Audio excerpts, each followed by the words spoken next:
Vamos dar continuidade aqui aos nossos estudos, nas nossas meditações no livro de Neemias.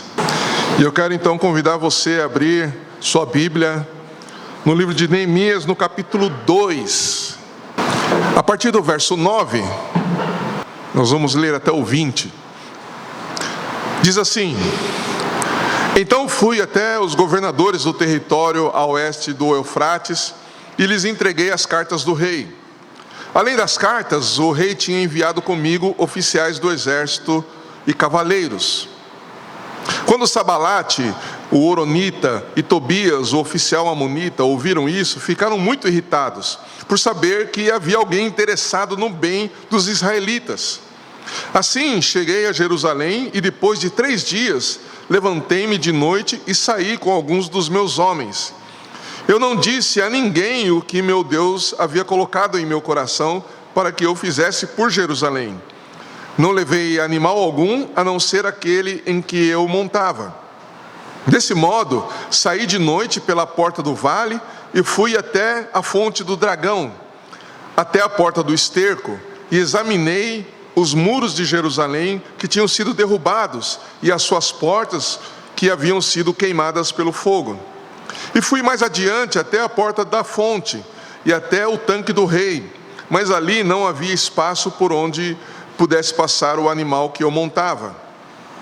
Ainda de noite subi pelo vale e examinei o muro, depois voltei novamente e entrei pela porta do vale. Os oficiais não souberam aonde eu tinha ido, nem o que havia feito, pois até então eu nada dissera aos judeus, aos sacerdotes, aos nobres, aos oficiais e aos demais que fariam a obra. Eu lhes disse então: vede a triste situação em que estamos, como Jerusalém está devastada, as suas portas destruídas pelo fogo. Vinde, vamos reconstruir os muros de Jerusalém, para que não passemos mais vergonha. Contei-lhes então como a mão de Deus havia sido bondosa comigo, e lhes relatei também as palavras do rei. Eles disseram: levantemo-nos e construamos os muros. E eles fortaleceram as mãos para essa boa obra. Quando Sabalate, o Horonita, e Tobias, o oficial, e Gesem, o árabe, ouviram isso, zombaram de nós, desprezando-nos, e perguntaram: que é isso que estáis fazendo? Quereis rebelar-vos contra o rei? Respondi-lhes então: o Deus do céu é quem fará com que sejamos bem-sucedidos. E nós, seus servos, nos levantaremos e construiremos. Mas vós não tendes parte, nem direito, nem memorial em Jerusalém. Amém. Vamos orar mais uma vez. Senhor Deus, nós te agradecemos e te louvamos pela tua presença, pelo teu amor e pela tua palavra. Pedimos que o Senhor fale conosco, que o Senhor abra o nosso entendimento, que o Senhor nos ajude a compreender aquilo que o Senhor quer transmitir para nós por meio desta meditação. Que o teu nome seja glorificado, que o Senhor seja exaltado e que nós possamos ser transformados e impactados pela tua santa e poderosa palavra. É em nome de Jesus que nós oramos. Amém. Muito bem, nós temos visto, como Neemias, ele era um homem de oração, como ele era temente a Deus, e também a gente tem visto como ele era um homem sensível, à situação não só da cidade, como do povo que ainda habitava ali em Jerusalém. E vemos também que ele era um líder que tinha boas estratégias. A gente percebe isso, na forma como ele foi lidando com todas as coisas, como ele se tornou, ou ele foi apresentado, para todo o povo como um líder que tinha uma capacidade estratégica muito boa, E a gente vai ver isso ao longo de todo esse livro, Ele tinha uma grande capacidade de organização, a gente percebe isso, e ele também tinha uma grande capacidade de motivar as pessoas e para enfrentar, inclusive, a oposição. Ele era realmente um homem muito bem preparado, E se a gente se lembrar da primeira ministração aqui, a exposição do pastor Silvio, a gente vai ver que ele era somente, entre aspas, né, somente um copeiro. Ele era um copeiro e tinha todas essas qualificações, né, toda essa capacidade, né, que nós vemos em todo esse livro. Isso já nos mostra que não importa qual é a sua função, vamos dizer assim, sua função profissional, quer você tenha um alto cargo ou não, o que importa de fato é o quanto de comunhão você tem com Deus. A gente percebe, né, desde o início, que Neemias era um homem de oração. Ele tinha muita comunhão com Deus, e por causa dessa comunhão com Deus, é que ele realmente foi capacitado para realizar a obra para a qual Deus o chamou. Então não importa qual é a sua profissão, ou qual é o seu cargo, se você tem um cargo mais inferior, ou um cargo de alta direção, não importa. Não importa se aquilo que você faz profissionalmente ou na sua vida tem grande ou pouca relevância para esse mundo. A questão é que nas mãos de Deus, e se você for uma pessoa temente ao Senhor, tudo aquilo que você fizer terá grande relevância para o reino. E é isso que a gente vê também através de Neemias, né? E nessa sessão que nós vamos estudar aqui, isso vai ficar também bastante evidente.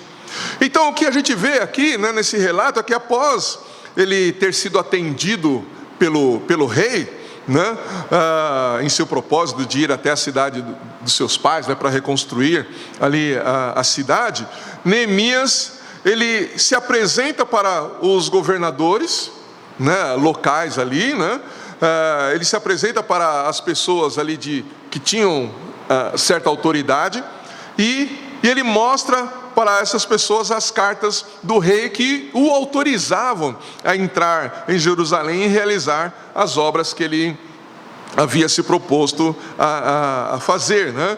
Ele se propôs a restaurar os muros, né? E quando ele vai, o próprio rei oferece para ele uma escolta militar, né? E aqui a gente precisa abrir um parênteses, né, para a gente fazer as duas colocações, porque Esdras, quando estava numa situação semelhante, né, quando ele também se propôs a reconstruir, no caso ali, o templo, né, como já foi estudado, né, no livro de Esdras, que foi principalmente uma reconstrução religiosa, vamos dizer assim, né, uma restauração religiosa.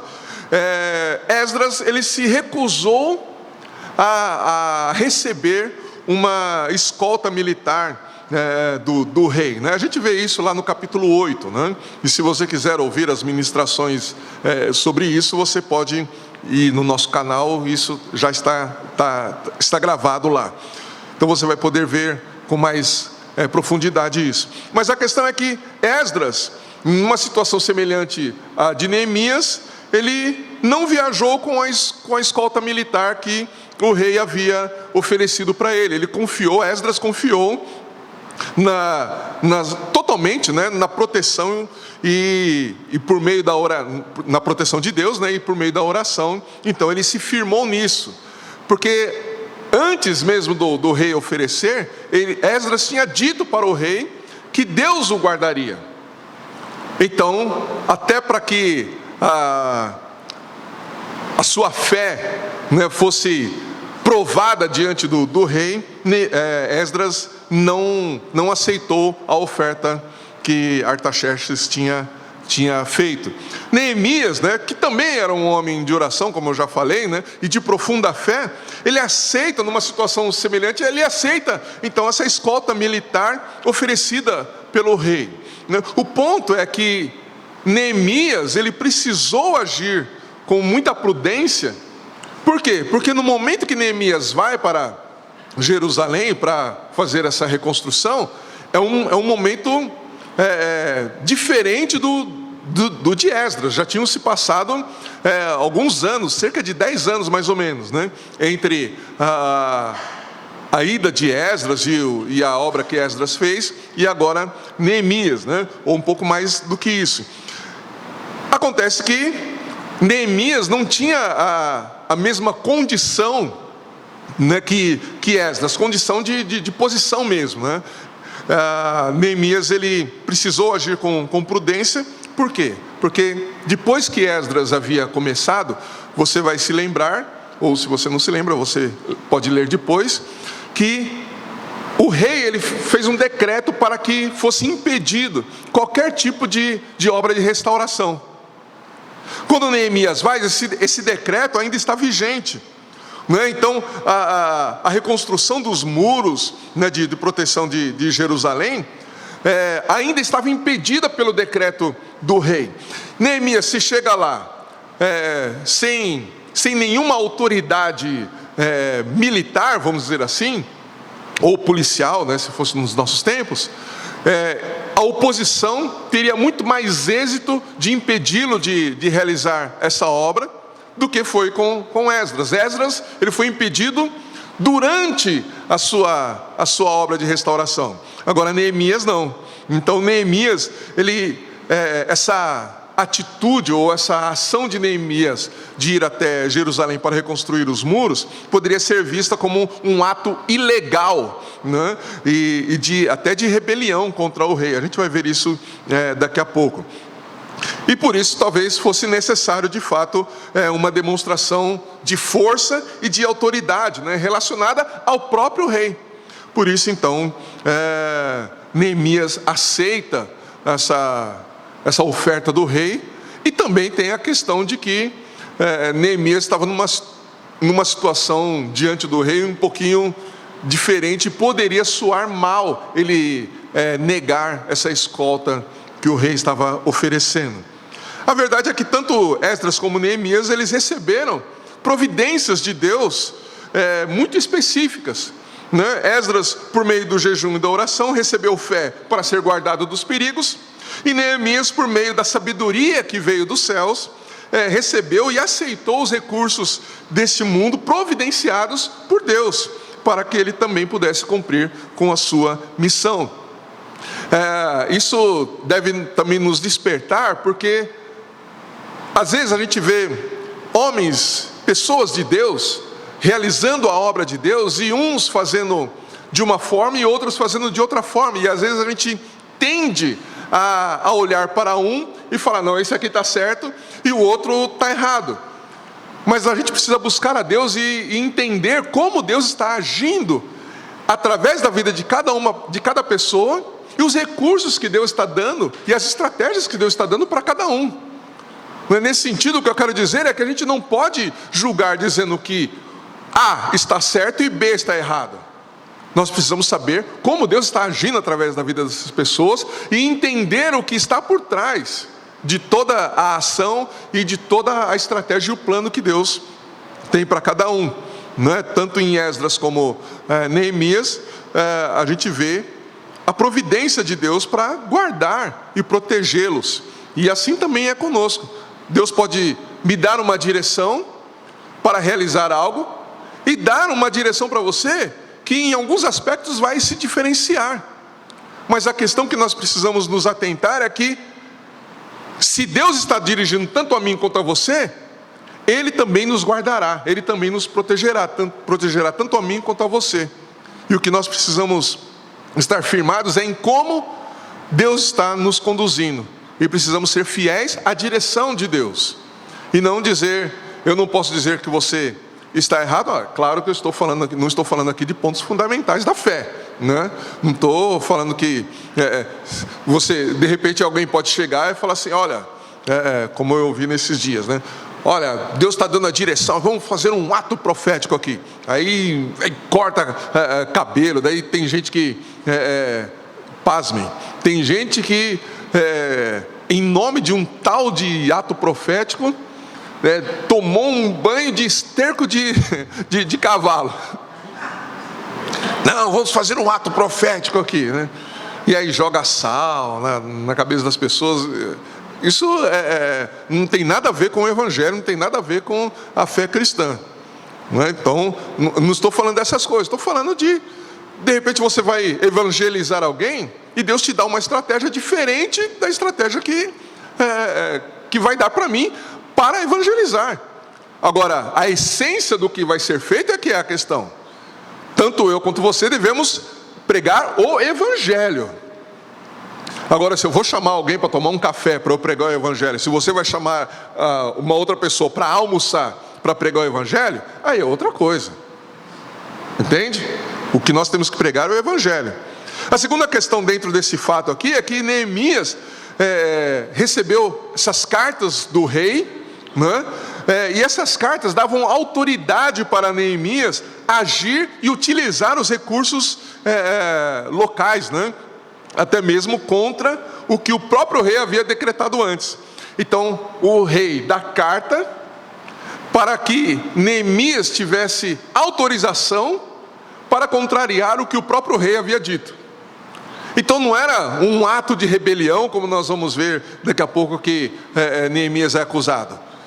Não foi um ato de rebelião. O próprio rei permitiu que Neemias contrariasse o que ele havia decretado anteriormente, né? Então a gente vê claramente que o que Esdras, né, tantas vezes falou, né, e nós vimos na exposição desse livro, né, também era uma realidade na vida de Neemias. Esdras lá no capítulo 8, verso 22, ele diz, né, não só nesse verso, mas em outros versos também, mas ele diz: a mão do nosso Deus age para o bem e está sobre todos os que o buscam. E a gente vê perfeitamente que a mão de Deus também estava sobre a vida de Neemias. Ainda sobre as cartas, eu quero abrir um parênteses aqui, porque isso, enquanto eu estava estudando, me fez lembrar do apóstolo Paulo, que antes da sua conversão, ele também recebeu cartas que davam autorização para ele, para ir a todas as cidades que ele quisesse, e combater, aquilo que na cabeça dele naquele momento era contra o próprio Deus. Então ele estava perseguindo os cristãos ali, antes da sua conversão, mas ele recebeu cartas que deram a ele autorização para ele ir em qualquer cidade e fazer o que ele quisesse. Agora, antes dele efetivamente cumprir com esse seu plano, de perseguir, matar e aprisionar os cristãos, ele se converte. Mas as cartas que ele recebeu para entrar e sair das cidades não foi revogada. Pelo menos a Bíblia não fala isso. Não diz que ele simplesmente jogou as cartas fora. O que eu quero dizer é que Deus, na sua providência, agiu ou deu essas cartas de autorização para Paulo. E mesmo ele agindo diferentemente do seu propósito inicial, ele tinha essa autorização, vamos dizer assim, do mundo, para entrar e sair das cidades. Se a gente pensar nos dias de hoje, como se ele tivesse um passaporte e um visto de entrada para entrar em qualquer cidade, autorizando ele a entrar e sair das cidades e fazer aquilo que ele bem entendesse. Deus trabalhou com ele anteriormente, ele se converteu e ele entrava e saía das cidades, mas não agora para perseguir, mas para pregar o evangelho, né? Então é só um paralelo, que me fez pensar em como Deus trabalha com as questões também do mundo, para que não haja nenhum tipo de impedimento, que não seja a não ser aqueles que o próprio Deus estabelece, né? Então, essas questões, a gente precisa estar atento em como Deus realmente trabalha, né? Continuando aqui então em Neemias, no verso 10, a gente vê que dentro desse propósito que Neemias tem, ele chega até então a cidade ali, né? Mas logo no verso 10 a gente vê que a oposição se levanta, né? O verso 10 diz: quando Sambalate, o Horonita, e Tobias, o oficial amonita, ouviram isso, ficaram muito irritados por saber que havia alguém interessado no bem dos israelitas. Nós vemos então essa primeira reação contrária e a importância de Neemias estar escoltado pela guarda real. Porque já há uma oposição aqui, e primeiro, o que a gente vê logo de cara, são duas pessoas influentes e poderosas, que se levantam para se opor a Neemias e aquilo que ele estava pretendendo fazer, né? Sambalate e Tobias. Sambalate, ele era governador de Samaria, e Tobias era um membro importante, né, da nobreza, inclusive, né? Então, agora, tem alguns documentos históricos, né, que dizem, né, ou que apontam que tanto Sambalate como Tobias, eles viviam naquela região, evidentemente, né? Mas que além da influência política que eles tinham, talvez eles também tinham uma influência religiosa. Alguns documentos, né, dão a entender que tanto Sambalate como Tobias, de alguma forma, frequentavam os cultos que eram feitos em honra a Deus. Então eles estavam ali, eles eram de fato religiosos, né? Porque eles participavam ali das reuniões, dos cultos a Deus, mas eles também alimentavam uma grande simpatia pelas religiões persas. Então eles eram muito sincréticos, né? Tinha muito sincretismo, né? Eles misturavam tudo. Então, por que isso pode ser importante? Porque tanto Sambalate como Tobias, eles representam uma oposição interna. Uma oposição entre aqueles que, entre aspas, parecem ser do nosso meio. Parece que eles são do meio religioso. Então eles adoravam a Deus, ou eles iam nas reuniões onde Deus era adorado, e eles poderiam ser confundidos entre aqueles que realmente temiam a Deus, mas eles não temiam a Deus, né? Eles eram realmente, como a gente vai ver no Novo Testamento, né? Eles estavam entre nós, mas não eram dos nossos, né? E eles representam essa oposição interna aos planos de restauração dos muros. E como eu disse, eles tinham uma certa influência ali na região. Então eles poderiam sim influenciar o povo para que aqueles que se envolveriam com a reconstrução se desanimassem. A gente já viu isso lá na exposição de Esdras, né? Quando eles se infiltraram ali no meio e conseguiram desanimar o povo e impedir o avanço da reconstrução do templo, né? Foram eles, inclusive, que acusaram o povo diante do rei, que resultou no decreto do rei para impedir que a obra continuasse, né? O que a gente vê aqui é que o inimigo, né, depois de tantos anos, né, chega Neemias lá, mas o que a gente vê é que o inimigo, ele não desiste de tentar nos impedir. O inimigo, ele sempre vai se levantar contra nós quando nós oramos, né? O pastor Silvio falou isso logo na exposição do primeiro capítulo, né? Quando nós nos levantamos para orar, quando nós nos levantamos para estar em comunhão plena com Deus e receber de Deus as direções para aquilo que Ele quer, o inimigo sempre vai se levantar. Se você quiser fazer, como estou repetindo o que o pastor Silvio já disse, né? Se você quiser fazer a obra de Deus sem orar, o diabo não está nem aí. Mas se você orar, se você se aplicar a conhecer a vontade de Deus por meio da oração, então o inimigo vai se levantar sim. E toda vez que nós fazemos isso, toda vez que nós oramos, toda vez que nós nos dedicamos, dobramos o nosso joelho e buscamos a Deus para saber o que Ele quer que seja feito, e como Ele quer que seja feito, e quando Ele quer que seja feito, o inimigo sempre vai se levantar. Ele sempre vai se levantar para impedir que a gente faça a obra de Deus debaixo de oração. Ele sempre vai querer nos desanimar. Ele sempre vai querer que a gente desista, né? O inimigo também se levanta para impedir todo aquele que se propõe a ajudar o povo de Deus, os filhos de Deus. Então, quando Deus levanta pessoas para cooperar com os filhos de Deus, esses também vão receber oposição, né? Os nossos inimigos, eles não ficam sossegados, né, quando alguém busca o nosso bem, busca o bem da igreja, busca o bem do povo de Deus. Quando alguém luta pela igreja e se levanta para reconstruir a casa de Deus, os nossos inimigos, eles ficam furiosos. Eles não querem que isso aconteça, porque eles querem a destruição da igreja. Eles querem a destruição do povo de Deus, né? Onde o povo de Deus busca restauração, sempre vai se levantar a fúria do inimigo. Então a gente tem que estar pronto para isso. Às vezes as pessoas romantizam, o fato de nós fazermos a obra de Deus como se não fosse haver nenhum tipo de oposição, não é como se não fosse, como se os inimigos simplesmente falassem, não, tudo bem, vai, faz aí.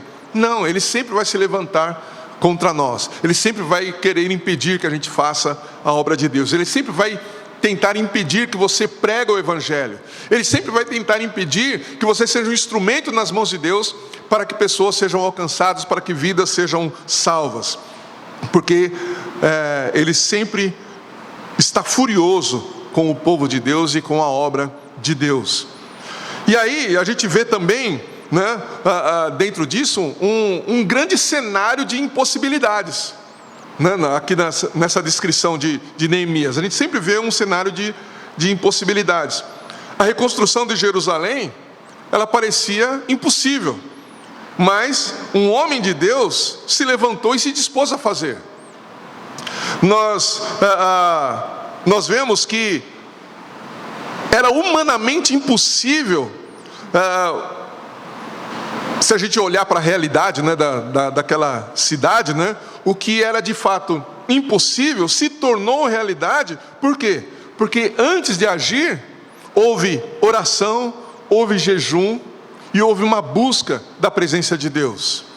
O que era humanamente impossível, ou o que é humanamente possível, pode se tornar uma realidade quando nós, de fato, oramos e agimos com a sabedoria e o discernimento que vem de Deus e agimos no tempo de Deus. Então, quando o próprio Jesus disse que nada é impossível ao que crê, Ele estava nos mostrando também que quando nós estamos em comunhão com Ele, em comunhão com o próprio Cristo, em comunhão com Deus Pai e o Deus Espírito Santo, aquilo que para nós é impossível se torna possível. Não por nossas forças, pela nossa sabedoria, pelas nossas estratégias, mas pela força que vem do Senhor. Paulo vai falar isso em Efésios. Ele diz: fortalecei-vos na força do Senhor. E tudo aquilo que a gente deve fazer, nós devemos fazer na força que vem dEle, na sabedoria que vem dEle. Por isso Paulo também diz que nós devemos buscar as coisas do alto. Por isso, Jesus também disse para os seus discípulos que eles não deveriam fazer nada sem antes receber do alto o poder para realizar. Precisavam ser revestidos do Espírito Santo para realizar a obra para a qual eles tinham sido chamados por Cristo. A mesma coisa a gente não pode simplesmente ver algo a ser feito e sair fazendo. Nós precisamos ser revestidos do Espírito Santo.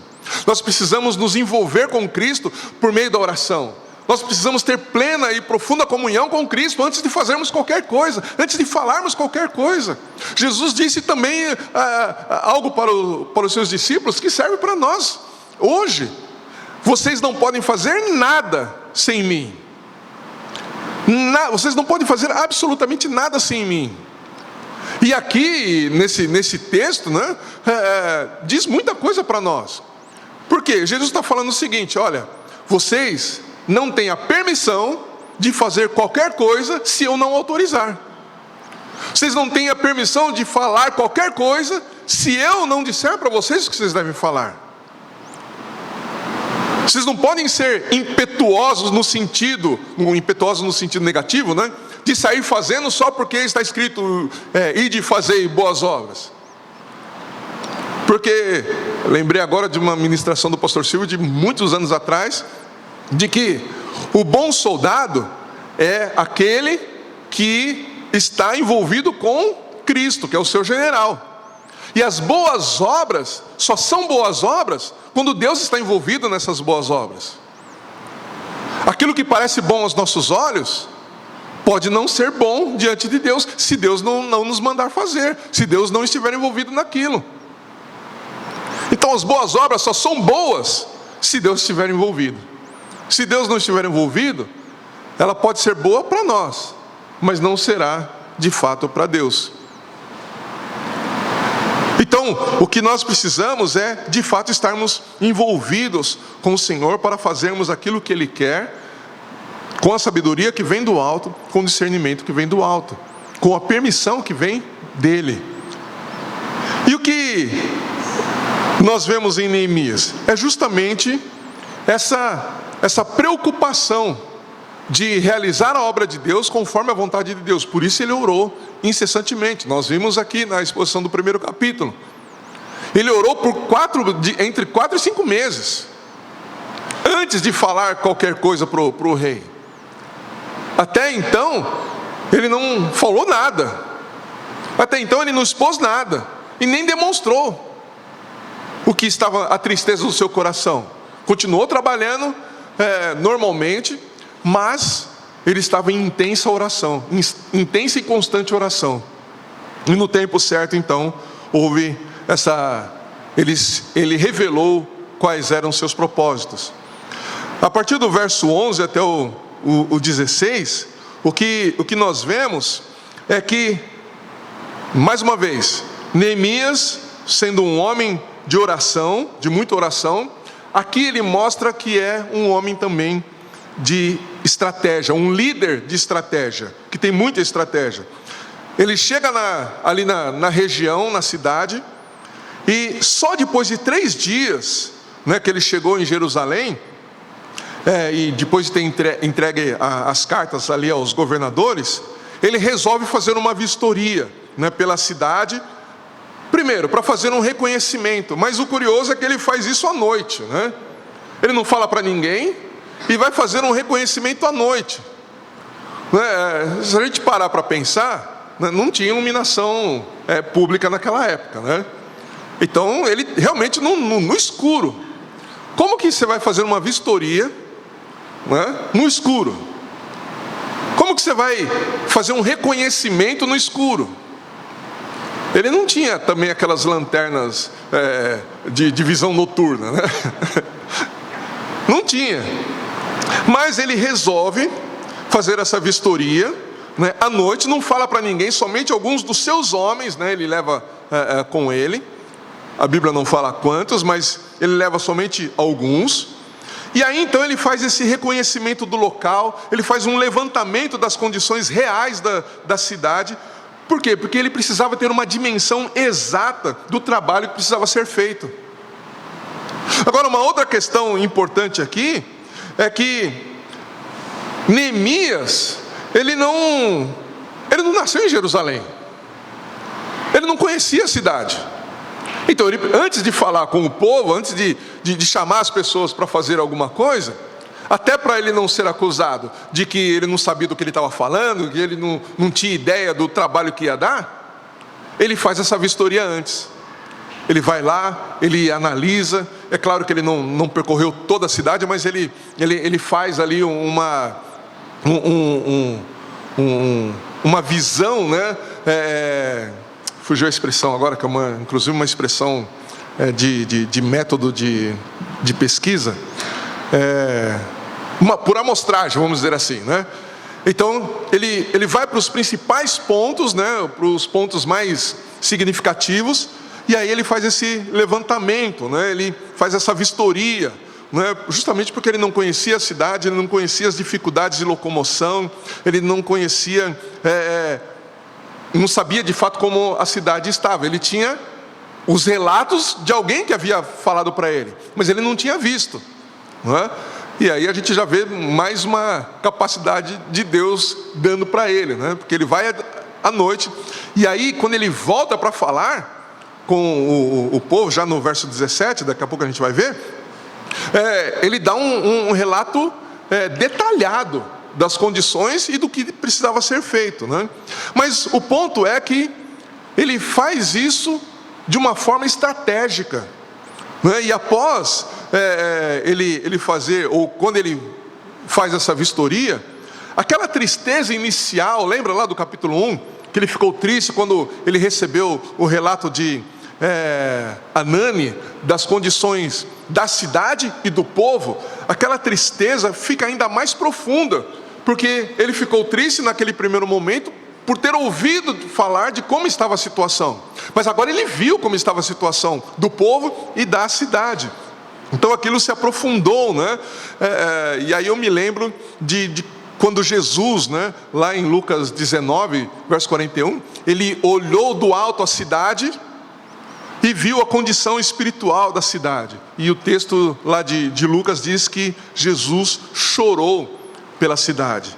Esse mesmo sentimento, a gente percebe em Neemias. Neemias profundamente triste pela condição que ele vê a cidade e as pessoas que habitavam ali. Isso nos diz muita coisa também sobre as necessidades que nós vemos, não só das pessoas, como da igreja. Neemias viu ali os escombros, ele viu as ruínas, nesse trecho, do verso 11 ao 16, a gente vê que houve um momento ali que ele não pôde dar continuidade à vistoria, porque tamanho eram os escombros, que o seu animal não conseguia passar. As ruínas, eram muito altas, inclusive, ele não conseguia passar com um animal ali, então ele teve que dar a volta. Isso nos mostra que nós também precisamos observar com muito cuidado as condições que as pessoas estão. O Senhor nos envia para realizar uma obra também de restauração de vidas, mas às vezes a gente sai com uma bagagem para entregar para as pessoas, mas a gente não conhece as condições que elas estão. A gente simplesmente chega e fala assim: você é um pecador. Mas a gente precisa saber com um pouco mais de profundidade a condição que levou essa pessoa, ou que mantém essa pessoa nesse pecado, ou afastada de Deus. O texto nos mostra e nos leva a pensar não só na condição que as pessoas estão, mas na necessidade de que as pessoas passem por uma reforma. Assim como nós vemos que a igreja, na situação em que está hoje, também precisa de uma reforma, e uma reforma constante, inclusive. A igreja de Cristo não pode permanecer nas ruínas espirituais, teológicas e doutrinárias. A igreja de Jesus, ela não pode continuar sendo ensinada a olhar para si mesma. Ela precisa ser ensinada a olhar para Cristo. Ela precisa ser ensinada a olhar para Deus. E a gente vai ver daqui a pouco como Neemias, sendo um líder levantado por Deus, como ele conduz as pessoas a olharem não para ele, mas para Deus. Mas a igreja também não pode continuar sendo egoísta. Ela precisa amar e alcançar os que estão em trevas e estão perdidos no pecado. Nós vemos hoje uma igreja que está em ruínas espirituais, porque está olhando somente para o seu próprio bem, está olhando somente para o seu próprio benefício. Ela não está preocupada com a vida das pessoas, não está preocupada em salvar vidas, não está preocupada em pregar o evangelho de Cristo, está preocupada em agregar pessoas para aumentar a arrecadação e incitar as pessoas a terem um sucesso nesse mundo. E não conduzir as pessoas para a santidade, não conduzir as pessoas para que elas abandonem o pecado, não conduzir as pessoas para que vivam de forma agradável a Deus.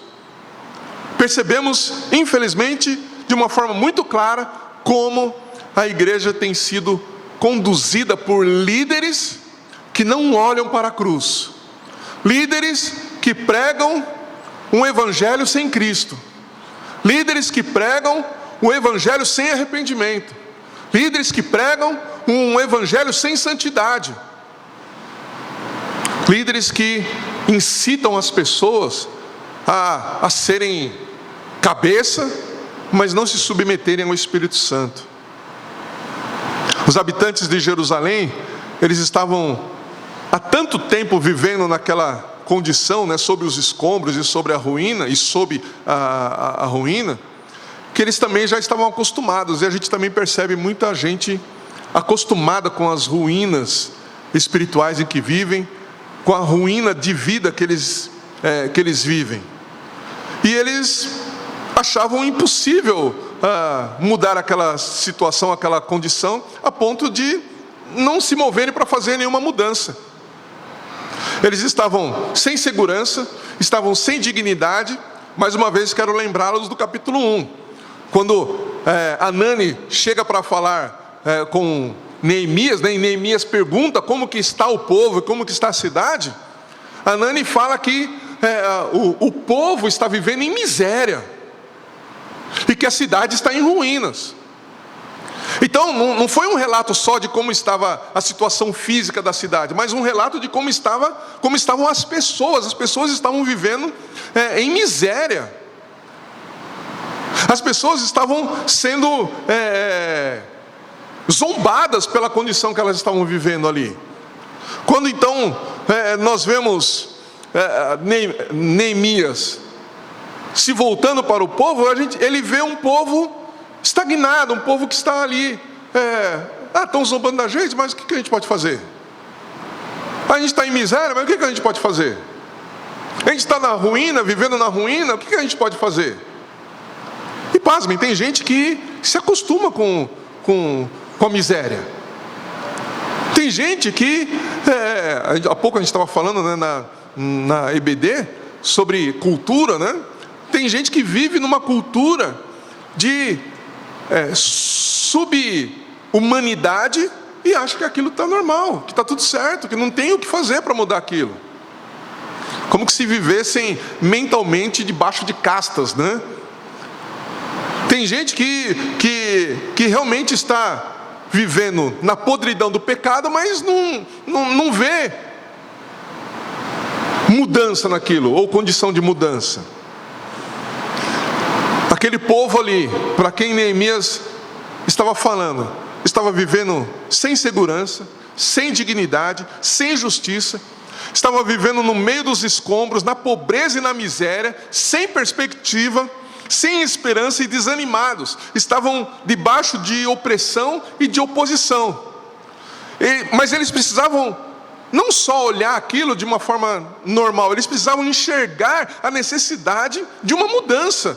Eles precisavam enxergar a necessidade de uma reforma que ia além da reforma dos estimados muros e portas ali de Jerusalém. Eles precisavam entender que a reforma também estava relacionada às suas vidas. E é então que Neemias os desperta e diz no verso 17: vede a triste situação em que estamos, como Jerusalém está devastada e as suas portas destruídas pelo fogo. Então a primeira coisa que Neemias faz, quando ele começa a expor o seu plano, é mostrar a condição real que eles estão. A condição da cidade, mas a condição de vida que eles estão. Ele desperta o povo para falar assim: olha, nós estamos, veja que ele não se exclui, ele está dizendo, nós estamos nessa situação, e aqueles que estão ao nosso derredor, os nossos inimigos, estão zombando de nós. E quando zombam de nós, estão zombando também de Deus. Não foi para isso que Deus nos criou, não foi para isso que Deus nos estabeleceu, não foi para isso que Deus nos fez como nação, como seu povo, não foi para isso que Deus nos escolheu para sermos o seu povo, não para sermos escárnio dos outros, não para sermos objeto de zombaria. Os muros ali caídos e as portas queimadas representavam a proteção e a segurança da cidade, e elas estavam em ruínas, mostrando também que o povo estava debaixo de insegurança, estava sem proteção. Neemias então mostra para aquele povo ali aquilo que era óbvio, mas que eles não conseguiam enxergar e nem tinham ânimo para mudar.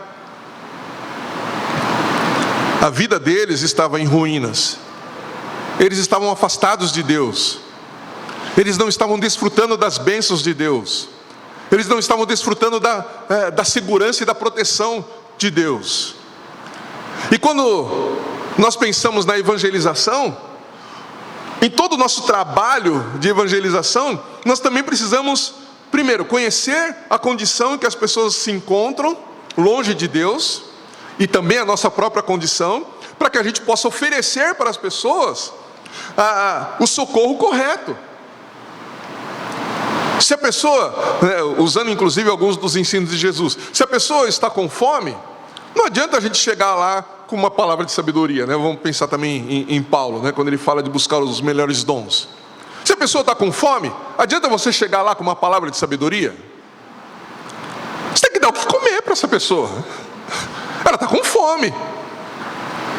Se a pessoa não sabe o que fazer, não adianta você chegar lá com um prato de comida. Ela não tá, ela precisa de direção, ela precisa saber como tomar decisões.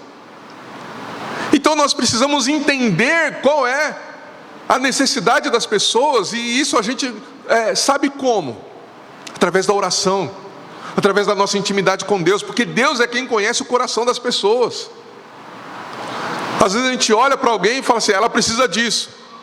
Mas quando nós oramos e buscamos a Deus para saber como Ele quer nos usar para abençoar aquela pessoa, a gente vai perceber que talvez o problema que ela tem não é aquilo que a gente está vendo. E aí, agindo debaixo da direção do Espírito, a gente pode dizer, como Pedro, né? Disse lá, lembra do coxo lá de nascença, né? Inclusive eu ministrei sobre esse milagre, né? Não temos ouro nem prata, mas o que nós temos, nós te damos. Aquele homem mendigo estava querendo dinheiro, mas o que ele realmente precisava não era de dinheiro, ele precisava de uma intervenção de Deus na vida dele. E Pedro ali foi um instrumento para dar o que ele realmente, aquele coxo realmente precisava. Nós precisamos receber essa sensibilidade do Espírito também, para dar o que as pessoas precisam, para pregar o Evangelho da forma como as pessoas precisam ouvir, e não da forma como a gente quer pregar, não da forma como a gente quer anunciar. Então, em nosso trabalho de evangelização, nós precisamos conhecer de fato como está a condição das pessoas, para que a gente possa oferecer o socorro correto. Jesus, Ele quer restaurar vidas. Jesus, Ele quer que a gente anuncie o Evangelho. Mas, ao anunciarmos o Evangelho, nós precisamos apresentar antes as condições para as pessoas, apresentar para elas as condições que elas estão diante de Deus, a condição de miséria, a condição de distanciamento de Deus que elas estão, e apontar sempre para Cristo, como o único capaz de restaurar, proteger e guardar da perdição eterna. Jesus é o único que pode fazer isso. Jesus é o único que pode nos preservar. Jesus é o único que pode nos livrar da condenação eterna. Mas nós precisamos sempre apontar para Cristo. Mas Neemias não parou no fato desse relato, né, de mostrar que Jerusalém estava devastada e que as portas estavam destruídas pelo fogo. Neemias, ele desperta o povo, e aí a gente vê a característica de liderança, uma das principais características de liderança de Neemias. Ele desperta o povo para que eles mudem de atitude e trabalhem para reconstruir a cidade e tirá-la da miséria, da devastação, da ruína e da destruição. E antes, né, mesmo que alguns pudessem questioná-lo, né, ou se espelhar no próprio Neemias, o que Neemias faz? Ele faz aquilo que eu acabei de dizer, ele aponta para Deus como aquele que era o verdadeiro interessado na reconstrução da cidade e do povo. A segunda parte aí do verso 17 diz: vinde, vamos reconstruir os muros de Jerusalém, para que não passemos mais vergonha. Ele traz aquele povo para perceber aquilo que anteriormente ele tinha recebido de notícia lá de Anani. Anani falou: olha, o povo está envergonhado, está sendo envergonhado. Neemias aqui, então, ele fala: olha, a situação é essa, mas isso pode ser revertido, isso pode ser mudado. Nós não devemos nos conformar com a condição que a cidade está, e não podemos nos conformar com a condição que nós estamos. Nós estamos em miséria, nós estamos afastados de Deus, nós estamos sem a proteção de Deus, nós estamos sem a segurança que vem dele, nós estamos sem esperança. Mas nós não podemos nos conformar com isso, porque não é esse o plano de Deus para nós. Deus não quer que a gente viva nessa situação, nessa condição. Neemias então diz: vamos mudar isso, vamos reconstruir os muros, vamos reconstruir a cidade, para que a gente não passe mais vergonha. Mas logo em seguida, né, como eu disse, para que o povo não ficasse olhando para ele, né, como se ele fosse o salvador da pátria, né, Neemias mostra que esse projeto de restauração e de proteção vinha do próprio Deus.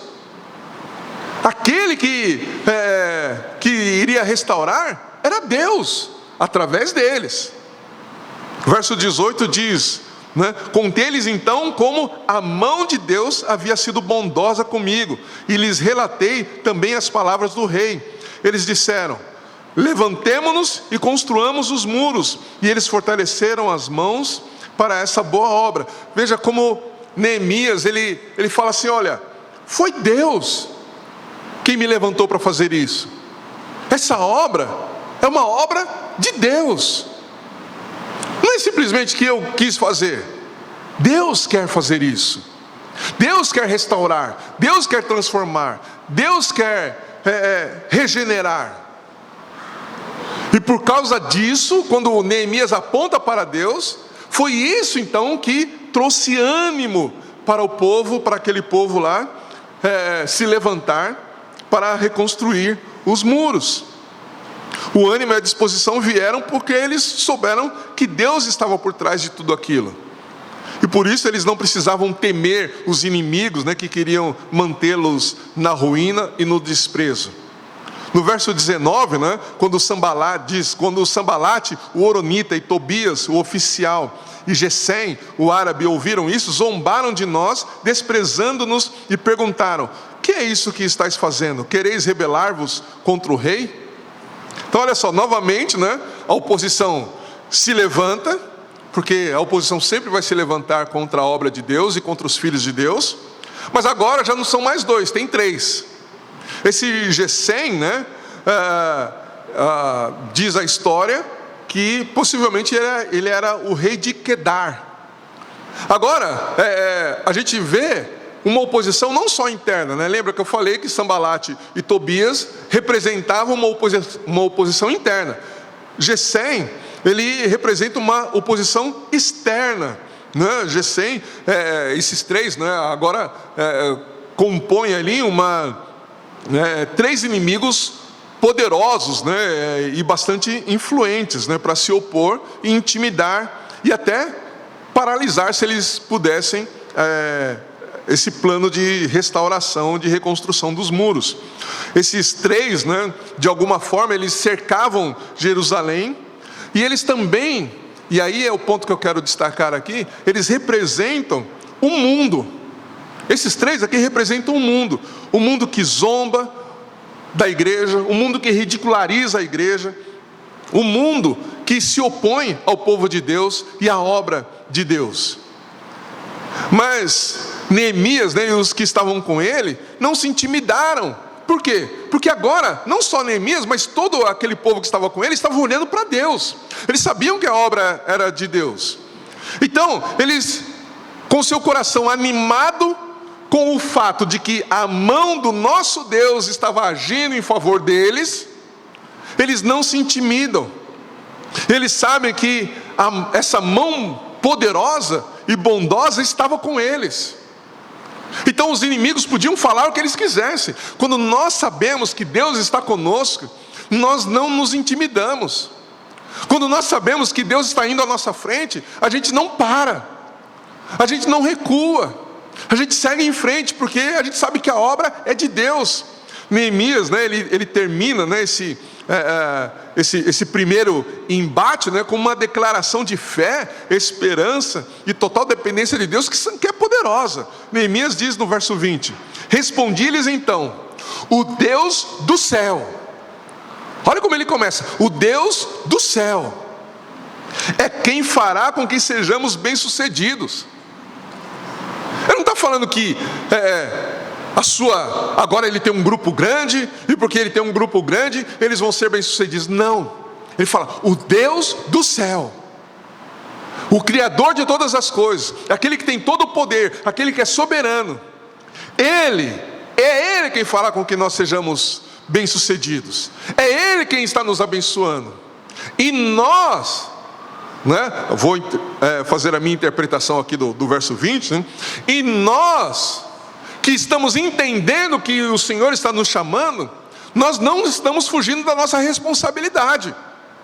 Nós abraçamos a nossa responsabilidade e por isso nós nos levantamos e vamos reconstruir sim os muros. Vocês podem fazer o que vocês quiserem, vocês podem falar o que vocês quiserem.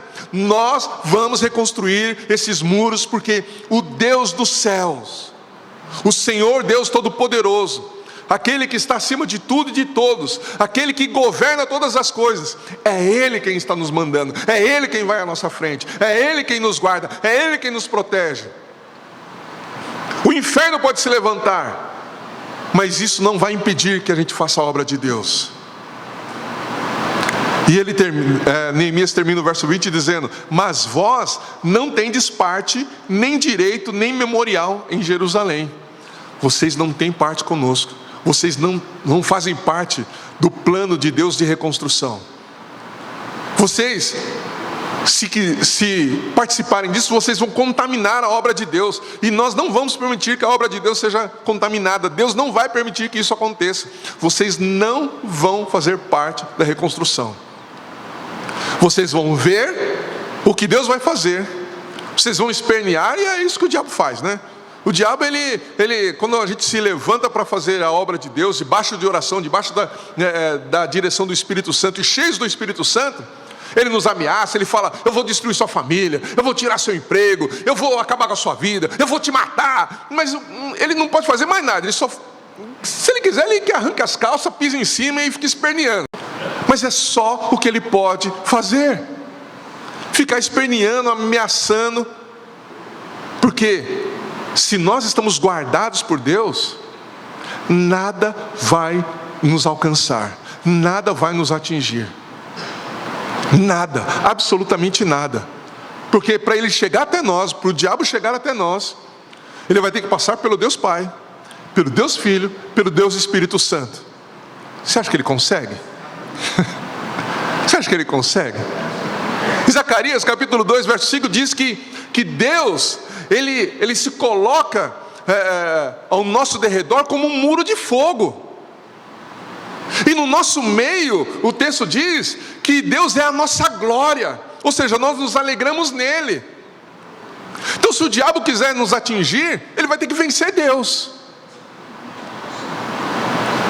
Então, ele que fica esperneando, ele que fica gritando: vou te matar, vou acabar com você.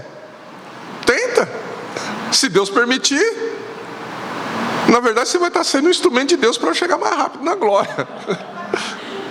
Mas se ele não permitir, ou enquanto Deus não permitir, nós vamos fazer a obra de Deus, nós vamos evangelizar, nós vamos pregar o evangelho, nós vamos alcançar vidas, nós não vamos nos intimidar, nós não vamos parar, nós vamos ser instrumentos nas mãos de Deus para a reconstrução de vidas, para a reconstrução de famílias. Nós vamos pregar a verdade, nós vamos pregar o evangelho de Cristo, nós vamos anunciar que Jesus é o único e suficiente Salvador. Nós vamos anunciar que Jesus, ele morreu na cruz para nos libertar do pecado, para nos libertar das garras do inferno. Nós não pertencemos a este mundo. Nós vamos dizer que Cristo nos salvou e pode salvar também outros. Nós não vamos nos intimidar. Nós não vamos nos intimidar. Por quê? Porque essa obra não é nossa, essa obra é de Deus. Reconstruir vidas, reconstruir a igreja, reformar a igreja não é uma obra de homens, é uma obra de Deus. E nós estamos nas mãos de Deus para fazer isso. Ele nos chama para junto com Ele realizarmos essa obra. E isso é maravilhoso, isso é um privilégio. E nós temos que ir na força que vem dEle. Nós temos que ir debaixo do Espírito Santo. Os discípulos de Jesus não puderam fazer absolutamente nada sem antes serem cheios do Espírito Santo. E quando eles foram cheios do Espírito Santo, Pedro se levanta na primeira mensagem. E quantos são salvos? 3.000. A gente já falou aqui, né? A gente prega por anos e às vezes não consegue salvar um. Pedro, cheio do Espírito Santo, na primeira mensagem confrontadora, dizendo: vocês mataram aquele que Deus enviou, o Filho de Deus. O que as pessoas fazem? Se arrependem. 3.000 se arrependem. E depois, né, de serem açoitados, depois de serem presos, eles pregam de novo. Aí mais 2.000 ou mais 5.000. Por quê? Porque eles estavam cheios do Espírito Santo. Zacarias capítulo 4, verso 6, um texto que a gente conhece bem. Deus diz assim através de Zacarias: não por força, nem por poder, mas pelo meu Espírito, diz o Senhor dos Exércitos. Neemias sabia que eles estavam guardados e protegidos por Deus. Por isso ele não se intimidou. E para concluir, o que nós precisamos é compreender bem a obra que Deus quer realizar através de nós e saber como esta obra deve ser realizada. A gente precisa ter estratégia. Veja como Neemias, ele foi um instrumento ali para tirar aquele povo da inércia, para motivá-los a fazer parte da reconstrução, da obra de Deus. Aquele povo que por tantos anos estavam ali acostumados com aquela situação, quando eles ouviram Neemias, eles foram inspirados a confiar em Deus. Eles foram inspirados a olhar para Deus e falar assim: de fato Deus não quer que a gente continue vivendo dessa forma. E eles então foram cheios da própria presença de Deus e se motivaram e se levantaram para a reconstrução. Agora isso requer disciplina em oração, em jejum e busca por sabedoria e discernimento. Nós precisamos orar, nós precisamos buscar a sabedoria que vem do alto. Não é? Deus fala ali através de Isaías, né? Está falando a respeito de Jesus, uma profecia acerca de Jesus, mas que também cabe para nós, né? Deus fala através de Isaías, né? Que estaria sobre Jesus o espírito de sabedoria, o espírito de conhecimento, o espírito de entendimento, o espírito de conselho, o espírito de temor. O temor de Deus estaria na vida de Jesus, e isso é a mesma coisa conosco. O Espírito do Senhor está sobre nós e Ele nos dá sabedoria, Ele nos dá discernimento, Ele nos dá entendimento das coisas. Ele enche o nosso coração de temor, Ele nos aconselha. O Espírito Santo nos aconselha em como nós devemos fazer as coisas. E nós precisamos estar então debaixo dessa disciplina de oração, de leitura das Escrituras, de nos aprofundarmos na palavra de Deus para realizarmos a obra de Deus. Como eu disse há pouco, os discípulos de Jesus não estavam autorizados a fazer qualquer coisa sem que antes eles estivessem revestidos desse poder vindo através do Espírito Santo. Mas quando eles foram cheios, eles fizeram coisas extraordinárias. A segunda questão que eu quero colocar aqui para nós concluirmos é que a reconstrução, a evangelização e a pregação do Evangelho é uma tarefa e uma responsabilidade de todos nós. Não é uma questão de uma única pessoa. É uma tarefa de todos nós, é uma tarefa da igreja. Nós temos que nos dispor nas mãos de Deus, né, para a reconstrução, para a evangelização, para a pregação do Evangelho. Não é algo que está restrito a algumas horas no domingo, quando nós chegamos nesse lugar. Deve ser algo que a gente tem que abraçar para a vida, é uma missão da igreja, para todos da igreja. Ide por todo mundo e pregar o Evangelho. Não falou que somente os pastores deveriam ir por todo mundo e pregar o Evangelho, que somente os pastores deveriam ensinar acerca da obra de Cristo. Ele deu essa missão para a igreja. A igreja tem que pregar o Evangelho. A igreja tem que se dispor a fazer isso. Em terceiro lugar, para finalizar, e eu só quero depois ler mais um texto, a gente precisa entender que a obra é de Deus, e nós precisamos estar cientes de que a mão de Deus está sobre nós para nos guardar e proteger enquanto nós realizamos a sua obra. Deus mesmo nos protege contra o inimigo. Deus nos guarda contra o inimigo. A gente não precisa, Jesus disse para os seus discípulos também, né? Não tenham medo daqueles que podem matar o corpo, ou tirar a vida do corpo. Tenham medo daquele que, além de matar o corpo, pode mandar a alma para o inferno. Então a gente não precisa temer o homem, a gente não precisa temer os inimigos, porque a mão de Deus está levantada em nosso favor, está levantada para nos guardar e nos proteger. Você conhece bem o Salmo 124, né? Que vai nos dizer o seguinte. Deixa eu abrir aqui. Salmo 124, ele diz: não fosse o Senhor que esteve ao nosso lado, Israel que o diga. Não fosse o Senhor que esteve ao nosso lado, quando os homens se levantaram contra nós, e nos teriam engolido vivos, quando sua ira se acendeu contra nós. As águas nos teriam submergido, e sobre a nossa alma teria passado a torrente. Águas impetuosas teriam passado sobre a nossa alma. Bendito o Senhor, que não nos deu por presa aos dentes deles. Salvou-se a nossa alma como um pássaro do laço dos passarinheiros. Quebrou-se o laço e nós nos vimos livres. O nosso socorro está em um nome do nosso Senhor, Criador do céu e da terra. Para finalizar, Romanos 8, e é um texto mais longo que eu quero ler, versos 31 ao 39, mas o verso 31 diz o seguinte: portanto, o que poderemos dizer diante dessas coisas? Se Deus é por nós, quem será contra nós? Aquele que não poupou nem o próprio filho, mas pelo contrário, o entregou por todos nós, como não nos dará também com ele todas as coisas? Quem trará acusação contra os escolhidos de Deus? Os inimigos não estavam acusando Neemias de rebelião contra o rei? Mas o que Paulo diz aqui? Quem trará acusação contra os escolhidos de Deus? Se Deus, por meio de Cristo, nos salvou, o mundo inteiro, o inferno inteiro pode dizer que nós não somos dignos, mas o sangue de Jesus que foi derramado sobre nós, nos justifica diante de Deus. Paulo continua aqui no verso 33 do capítulo 8: é Deus quem os justifica. Quem os condenará? Cristo Jesus é quem morreu, ou pelo contrário, quem ressuscitou dentre os mortos, o qual está à direita de Deus e também intercede por nós.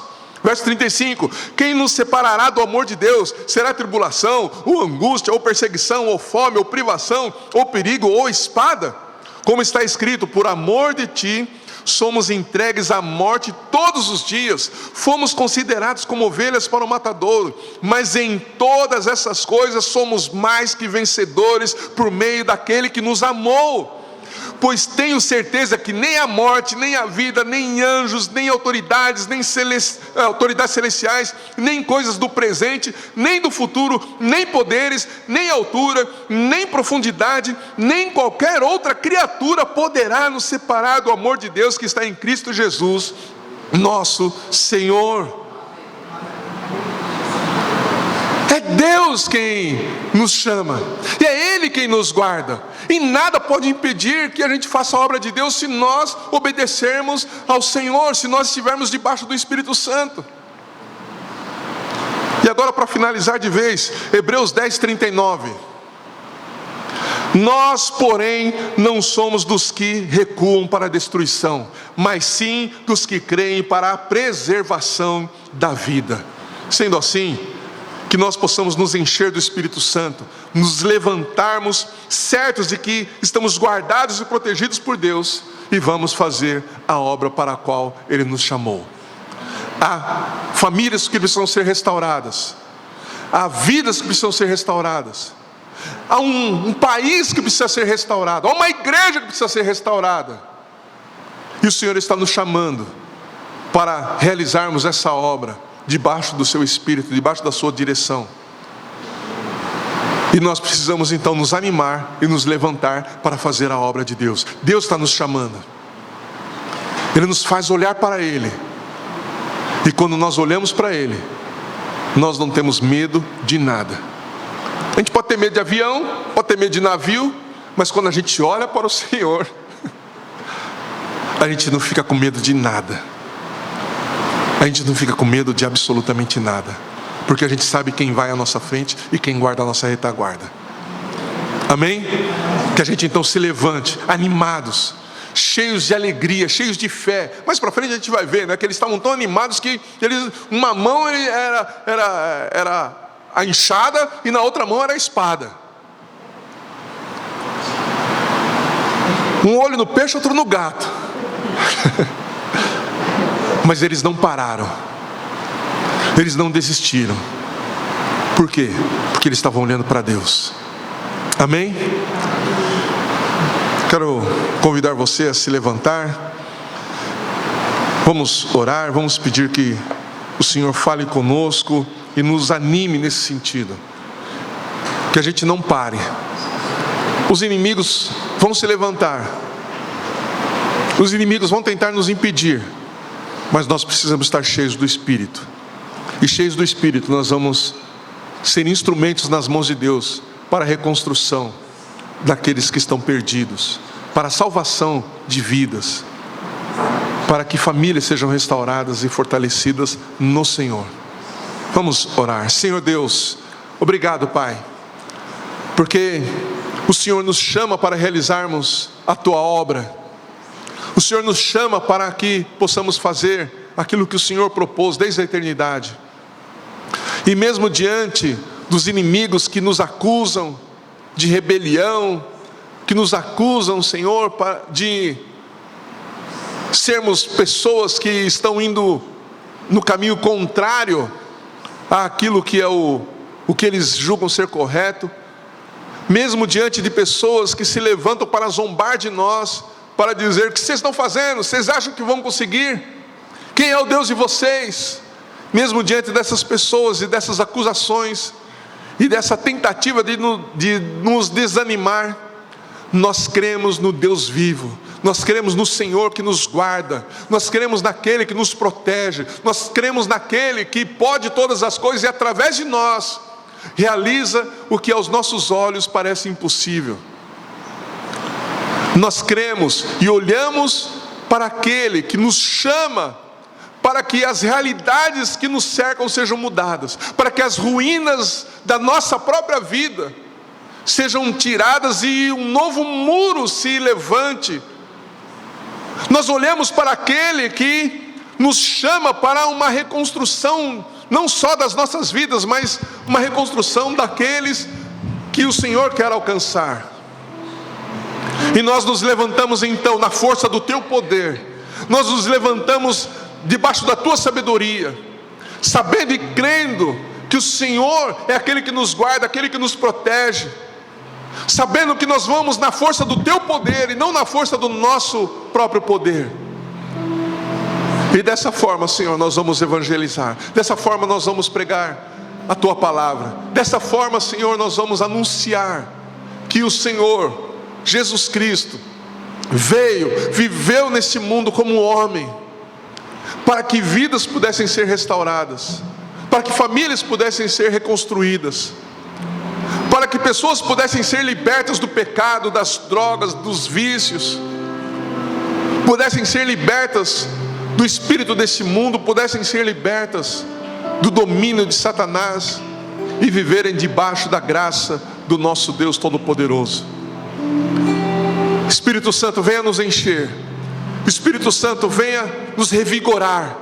Espírito Santo, pegue nas nossas mãos e nos levante para realizarmos a Tua obra. Venha sobre nós, Espírito Santo.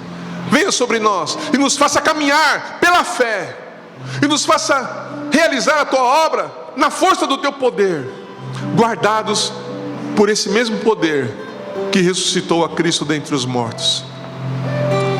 É dessa forma que nós oramos, ó Pai, e é assim, Senhor, que nós desejamos, ó Deus. Amém.